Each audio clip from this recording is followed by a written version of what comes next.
would address the media.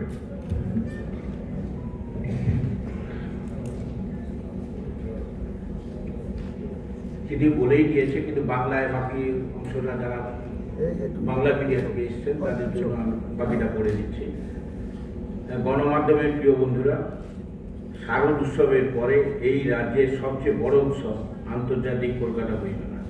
আগামী 48তম আন্তর্জাতিক কলকাতা বইমেলার উদ্বোধন 28শে জানুয়ারি। মেলা চলবে 9ই ফেব্রুয়ারি পর্যন্ত। মেলার উদ্বোধন করবেন পশ্চিমবঙ্গের মাননীয় মুখ্যমন্ত্রী শ্রীমতী মমতা ব্যানার্জি। সম্মানীয় অতিথি হিসেবে উপস্থিত থাকবেন বিশিষ্ট কবি, সাহিত্যিক ও অন্যান্য গুণীজন।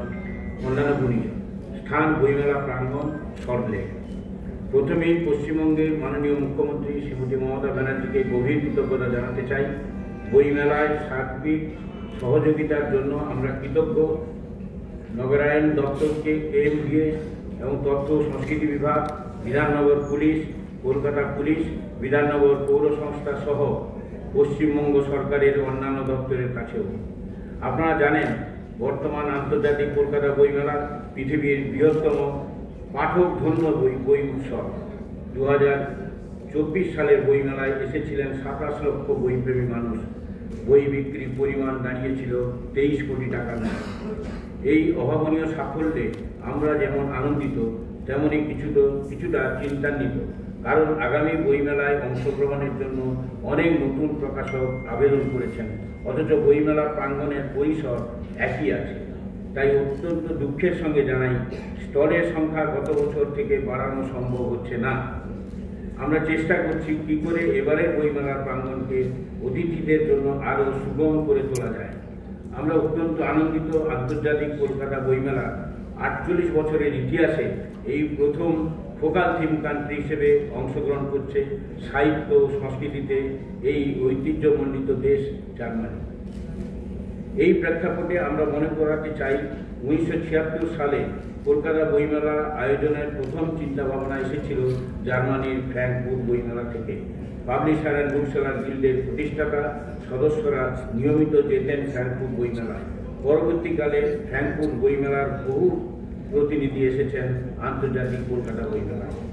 1984 এবং 2006 সালে যখন ভারত ফ্র্যাঙ্কফুর্ট বইমেলার থিম কান্ট্রি ছিল, তখনও গিল্ড পূর্ব ভারতের প্রকাশকদের প্রতিনিধিদের নিয়ে ফ্র্যাঙ্কফুর্ট বইমেলায় অংশগ্রহণ করেছিল। আজ আমাদের মধ্যে রয়েছেন কলকাতার German vice chancellor mister Simon Kleinpass এবং কলকাতার গোয়েটে ইনস্টিটিউটের ডিরেক্টর ম্যাডাম অ্যাডভিট ভেগে। বইমেলায় ফোকাল থিম হিসেবে অংশগ্রহণের বিষয়ে তাদের কাছ থেকে নতুন কিছু শুনতে আমরা নিশ্চয়ই উৎসুক হয়ে আছি। প্রতি বছরের মতন আগামী 2025 বইমেলায় অংশগ্রহণ করছেন great Britain, America, France, Italy, Spain, Peru, Argentina, Bolivia এবং লাতিন আমেরিকার আরও অন্যান্য দেশ। এছাড়াও থাকছে ভারতের অন্যান্য রাজ্য, যেমন দিল্লি, উত্তরপ্রদেশ, মধ্যপ্রদেশ, হরিয়ানা, পাঞ্জাব, তামিলনাড়ু, গুজরাট, মহারাষ্ট্র, বিহার, আসাম, ঝাড়খণ্ড, তেলেঙ্গানা, কেরালা এবং উড়িষ্যা ইত্যাদি রাজ্যের প্রকাশনাও থাকবে তাদের সঙ্গে। যথারীতি থাকবে লিটল ম্যাগাজিনের প্যাভিলিয়ন, চিলড্রেন্স প্যাভিলিয়ন এবং অন্যান্য আকর্ষণ। আন্তর্জাতিক কলকাতা বইমেলার অন্যতম আকর্ষণ কলকাতা লিটারেচার ফেস্টিভ্যাল KLF অনুষ্ঠিত হবে ফেব্রুয়ারি 2025-এ। সবাইকে আসন্ন বই উৎসবে স্বাগত। ধন্যবাদ সুধাংশু দে এবং দিলীপ সরকার। নমস্কার। Yeah, thank you. When I was posted to Kolkata, when I got to know that I would be posted to Kolkata, one of the first things that I read was that Kolkata is supposedly the cultural capital of India. And I mean, I think that term after 3 years of being here is really more than appropriate.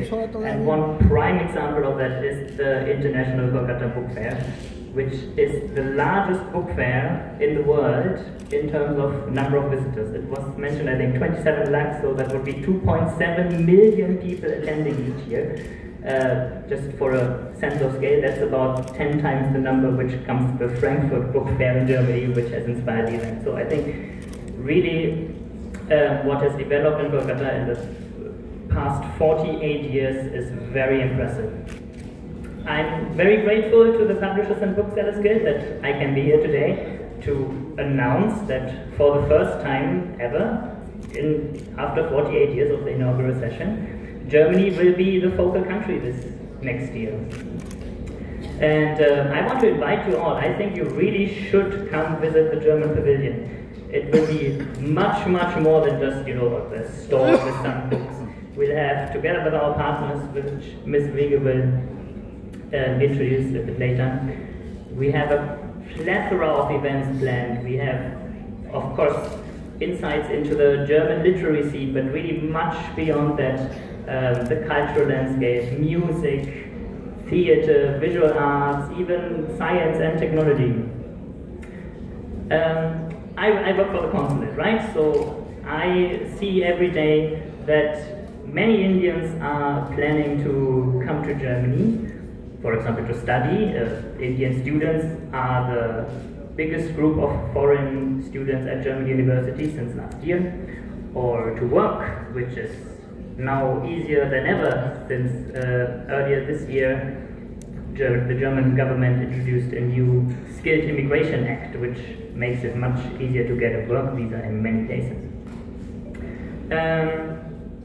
So I just want to point out one thing that we have planned without giving too much away at this point of time, which is the knowledge and innovation sessions on living and working in Germany. That really, I invite everybody who's planning to move to Germany in the near future, come and attend. We'll have experts that can give you insights into educational pathways, into career opportunities, but even into cultural integration.